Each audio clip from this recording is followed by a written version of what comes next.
vom descoperi în singura zi pe care o avem dedicată orașului Split, ceea ce are el mai frumos de oferit de o manieră gratuită. Star așa medieval. Ne-au dat țeapă cei de la firma de închirieri mașini. Spune cel mai aglomerat oraș al Croației.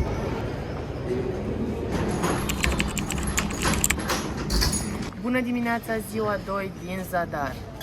Ne-au dat țeapă cei de la firma de închirieri mașini, de 2 ori chiar, pentru că în primă fază ne-au zis că mașina pe care noi am închiriat-o a făcut accident la ora 8 seara ieri.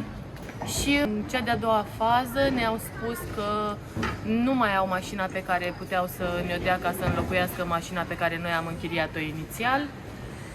Este o întreagă învălmășeală. Ideea este că a trebuit să ne regrupăm ieri. Am luat o noapte suplimentară în Split, ne-am lăsat jumătate din bagaje în camera noastră din Zadar.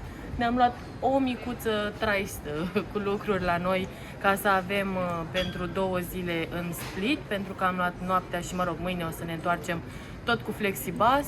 O să vorbim mai multe despre prețul transportului în comun și despre condițiile acesteia.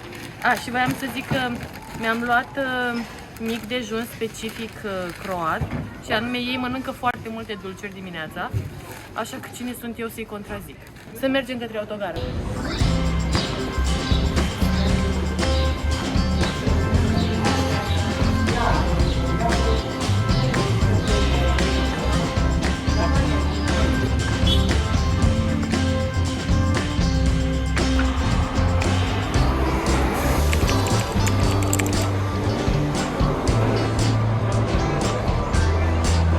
Ce faci? Bine, linia 2. Linia 2. Linia 2. Aer condiționat, pare curat și n-ai simțit niciun miros. Cred că e ok.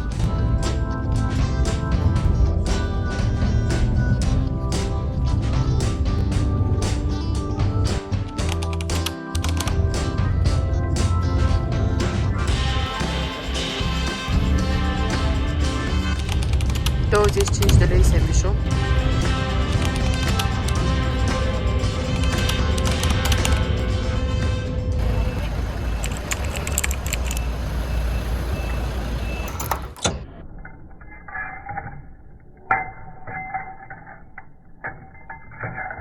Voiam să vă zic referitor la cazarea pe care am avut-o aici în Split.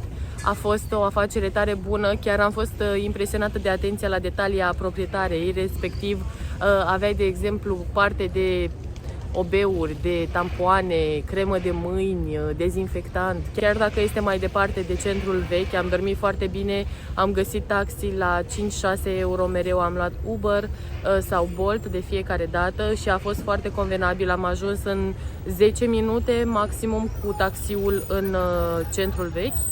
A fost super, a lăsat până și o sticlă de apă plată și o sticlă de apă minerală la rece pentru când venim. Mi s-au părut o grămadă de detalii de care a ținut cont pentru a ne asigura o călătorie frumoasă.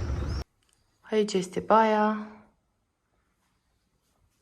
Continuăm cu bucătăria. Bucătăria este foarte bine echipată. Avem și cuptor. Aici avem frigiderul. Continuăm cu congelatorul și oale, da, dormitorul. Foarte curat, aer condiționat. Un bilet de autobuz costă 2 euro și este valabil timp de o oră. Este și o aplicație Promet Split pe care o puteți descărca pentru a vă achiziționa online biletele. Suntem în taxi, vă recomandăm să călătoriți dacă doriți cu mijloacele de transport în privat, cum ar fi Uber sau FreeNow sau Bolt. Prețurile sunt foarte ok, de exemplu, pentru călătoria aceasta am plătit 5 euro, nu? 5 6. Euro? 6 euro. Și cu autobuzul plăteam 4 euro.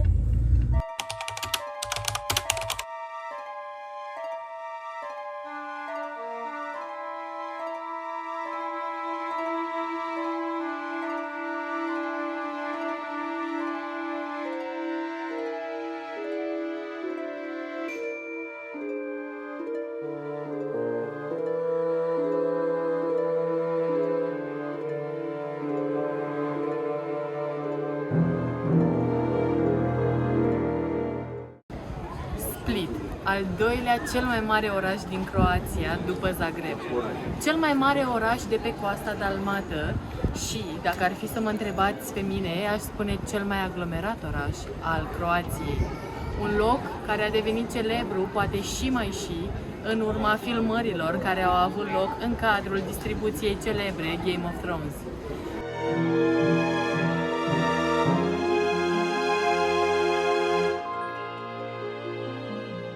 Bine ați venit în casa de vacanță a lui Dioclețian. Vă dați seama cum s-a hotărât el, prin nebătrânețe, parcă mi-aș ridica un mic palat pe o coastă europeană ca să, bine, nu știa el de Europa, dar înțelegeți ideea, să îmi trăiesc bătrânețea frumos și să ies la pensie liniștit. Acesta este locul liniștit al lui Dioclețian, unde a ales să își trăiască ultimii ani din viață după ce s-a retras din a fi împărat.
Plimbare gratuită prin Palatul lui Dioclețian. Știu că există o taxă și pentru a intra în palat.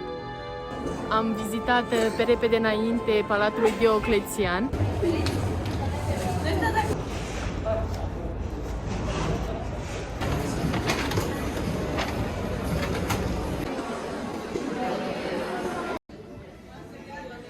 Templul lui Jupiter, foarte aproape de Palatul lui Dioclețian.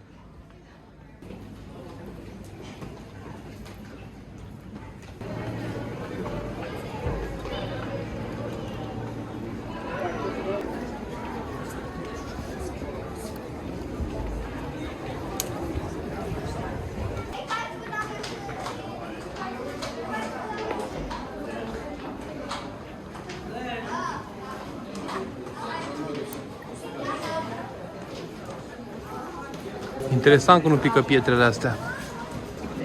Suntem sub Palatul lui Dioclețian și înainte era o taxă, acum este gratuit pentru că este un mic bazar în jur. Este locul unde s-au filmat scenele din Game of Thrones cu Daenerys și dragonii, știți? Îmi plăcea mult dragonia. Este drăguț locul, plin de chestii turistice, dar e foarte drăguț.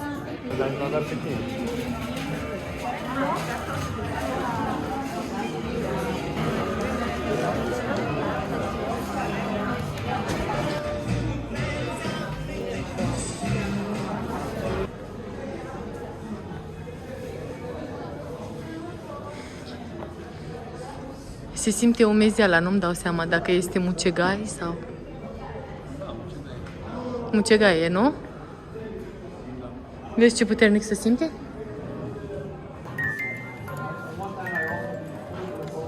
Harry Potter, Harry Potter!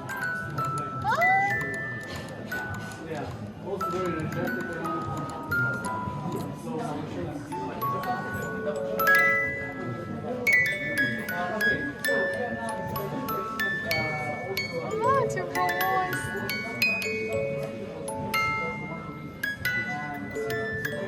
Ia să punem...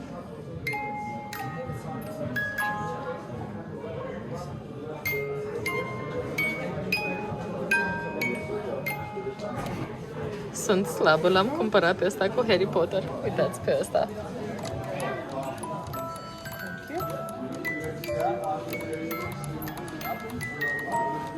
Trebuie să înveți să îți încet de Ce-mi place? Păi da. Hai.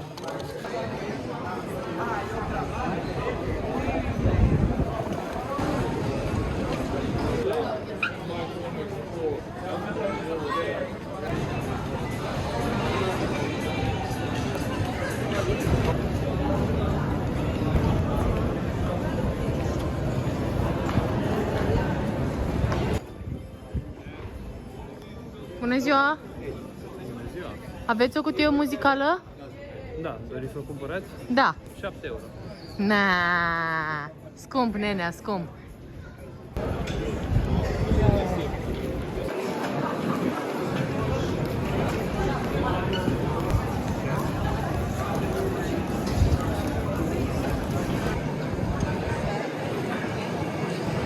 People Square, un loc plin de hoteluri, chiar o atracție turistică drăguță și mai aerisită.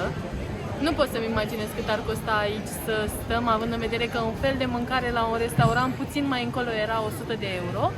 Dar să mergem în continuare, să ne bucurăm de orașul frumos, chiar și așa.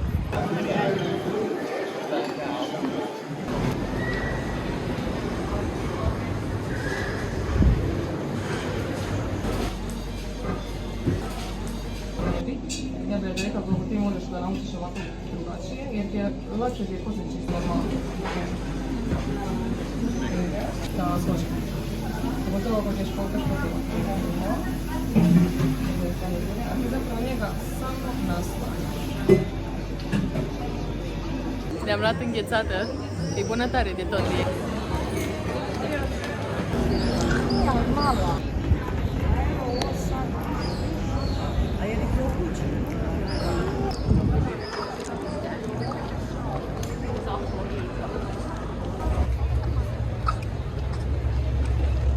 Și roșie cu ea.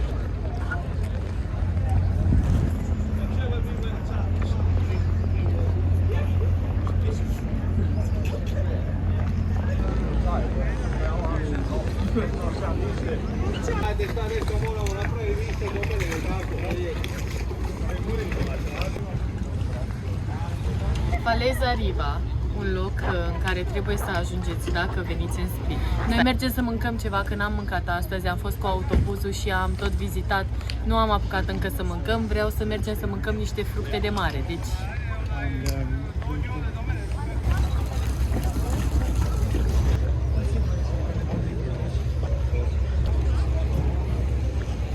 Italia, nu?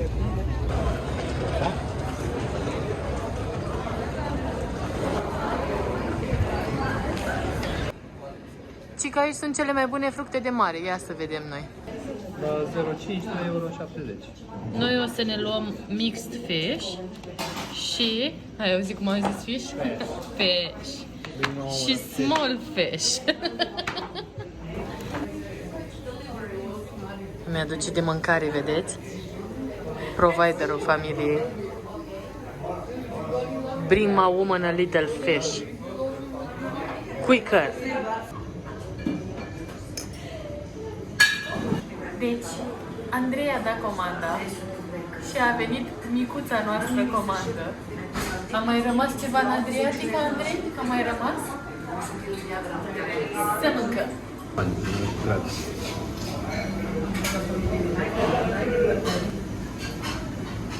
Și aici este piața de pește și acolo este restaurantul la care am mâncat. Foarte bun a fost și ei ne-au zis că ei de aici cumpără peștele și după aia se duc direct și îl fac, adică este chiar aici.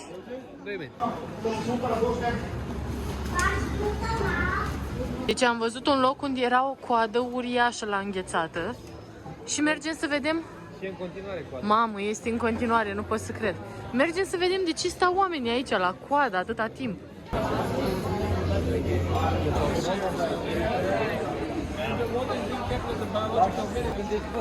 Suntem victimele efectului de turmă.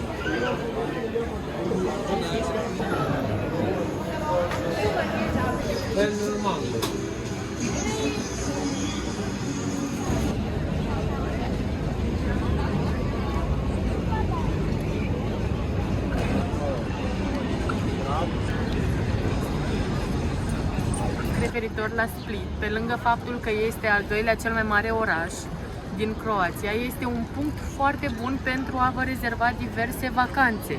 De exemplu, sunt tot felul de excursii, fie către insula Brac, unde veți găsi, sper să pronunț bine, Zlatni Rat, o să vă las oricum numele pe ecran. De asemenea, puteți să găsiți tot felul de oferte, cum noi vom merge mâine într-o croazieră, vom vizita 5 insule și vom vizita de asemenea și Grota Albastră. Sunt tot felul de opțiuni, puteți să vizitați foarte multe lucruri, Trogir, puteți să mergeți în Sibenic, sunt foarte multe opțiuni, deci trebuie să recunosc, îmi place mai mult decât Zadarul, chiar îmi place foarte mult.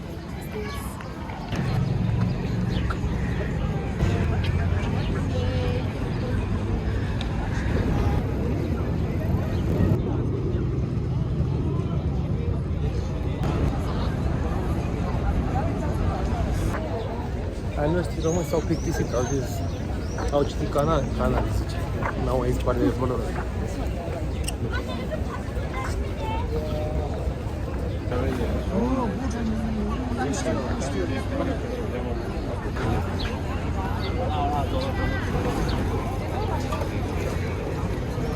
De mare.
Se spune că dacă pui mâna pe degetul mare auriu al statuii, o să avem noroc. Hai, Andrei, spune mâna, uite cum pun toți oamenii. Măi, nu luați norocul, măi.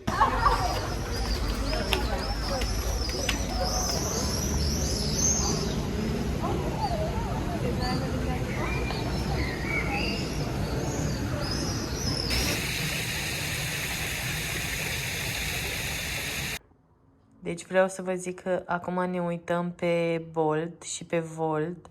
Au și Bolt Food și Volt, vă las pictogramele. Și sunt niște feluri de mâncare cu 10 mici, o pită cu 10 mici. Este un rai al mâncătorilor de carne. Deja am făcut 2-3 scene. Better than Venice. Efectiv tremur. Place cum stă mai tare.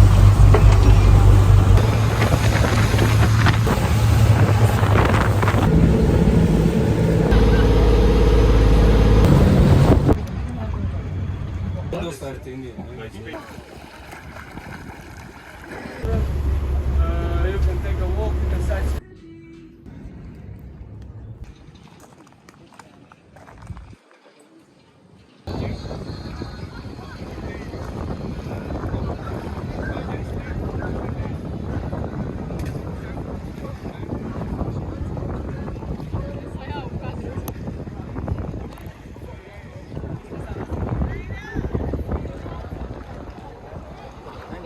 Thank you.